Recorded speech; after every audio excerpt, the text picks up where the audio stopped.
Hai, selamat pagi. Assalamualaikum warahmatullahi wabarakatuh.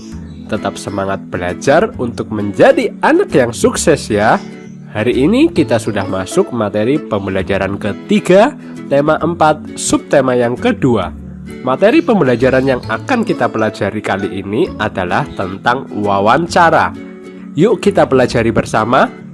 Wawancara adalah percakapan antara dua pihak yang ditujukan untuk mencari keterangan. Persiapan yang dilakukan sebelum wawancara antara lain, yang pertama, membuat jadwal atau janji dengan narasumber, kapan dan di mana wawancara berlangsung. Kemudian persiapan yang kedua adalah mempersiapkan garis besar hal-hal yang akan ditanyakan pada narasumber.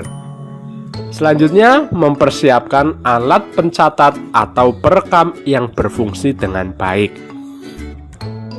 Nah, setelah segala kebutuhan wawancara sudah siap, bagaimana tahap-tahap wawancara yang baik? Wawancara yang akan kita lakukan sebaiknya melalui tahapan berikut ini. Yang pertama adalah tahap pembukaan. Di dalam tahap pembukaan, pewawancara memperkenalkan diri dengan menyebutkan identitas atau asal sekolah kalian. Kemudian yang kedua, pewawancara mengemukakan maksud dan tujuan wawancara itu dilakukan. Selanjutnya, tahap yang berikutnya adalah tahap inti. Pada tahap inti, pewawancara mengajukan pertanyaan sesuai yang telah dirancang sebelumnya. Pertanyaan ini diajukan secara jelas, teratur, dan sopan. Dan yang terakhir adalah tahap akhir, yaitu pewawancara mengakhiri wawancara dengan kesan yang baik dan menyenangkan. Kemudian pewawancara mengucapkan terima kasih dan berpamitan dengan sopan. Dan saat berwawancara, jangan lupa menulis biodata narasumber. Yang terakhir adalah menuliskan kesimpulan wawancara. Untuk memahami materi wawancara, yuk coba perhatikan kesimpulan wawancara yang dilakukan oleh Dayu, Edo, dan Lani terhadap Pak Damar berikut ini. Kalian bisa simak juga pada buku siswa tema 4 halaman 67. Pak Damar merupakan pengusaha sandal refleksi. Pak Damar memproduksi sandal yang dapat digunakan untuk melancarkan peredaran darah. Sandal refleksi buatan Pak Damar terbuat dari kayu. Kayu tersebut diperoleh dari daerah sekitar tempat tinggalnya. Pak Damar hanya membeli kayu berkualitas. Namun demikian, Pak Damar selalu menyarankan kepada pemasok kayu untuk melakukan reboisasi setelah penebangan. Dengan reboisasi, hutan menjadi tidak gundul dan hasil reboisasi beberapa tahun kemudian dapat dimanfaatkan lagi.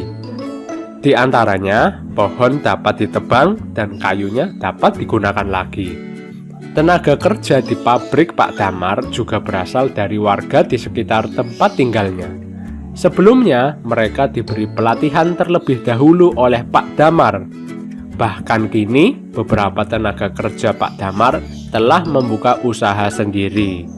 Pak Damar kemudian menjadikan mereka sebagai mitra kerja untuk memenuhi permintaan pasar yang semakin meningkat. Selanjutnya, yuk coba kita identifikasi interaksi manusia dengan lingkungan yang ada pada hasil kesimpulan wawancara tersebut. Yang pertama, interaksi manusia dan lingkungan pada bacaan tersebut adalah saat Pak Damar memanfaatkan kayu untuk memproduksi sandal refleksi.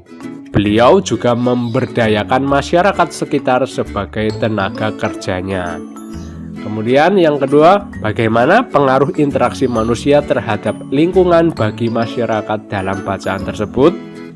Ya, pengaruh interaksi manusia terhadap lingkungan bagi masyarakat dalam bacaan tersebut adalah pemanfaatan hasil sumber daya alam untuk kebutuhan manusia.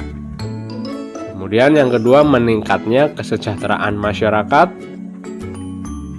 Selanjutnya, terbukanya lapangan kerja bagi masyarakat. Nah, selanjutnya, apa manfaat usaha Pak Damar bagi masyarakat di sekitarnya?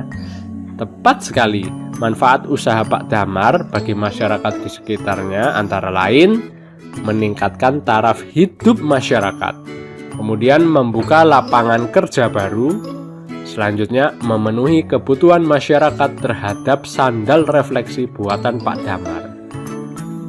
Pertanyaan berikutnya, apa yang dilakukan Pak Damar untuk mengurangi kerusakan lingkungan akibat usahanya? Usaha yang dilakukan Pak Damar untuk mengurangi kerusakan lingkungan adalah dengan menyarankan kepada pemasok kayu untuk melakukan reboisasi pada lahan yang telah ia tebang. Pertanyaan berikutnya, apakah terdapat hubungan ketergantungan dalam bacaan di atas?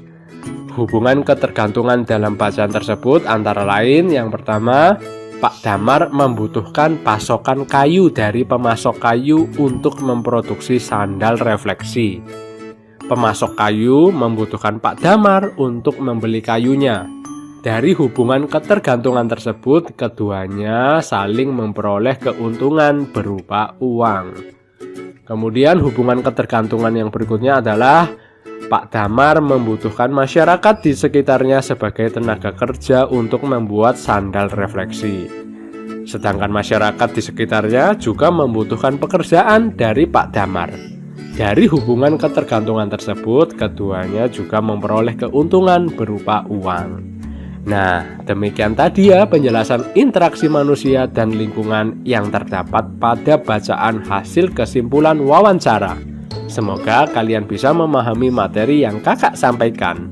Sampai di sini dulu ya pembelajaran hari ini. Semoga bermanfaat. Sampai jumpa. Terima kasih. Wassalamualaikum warahmatullahi wabarakatuh.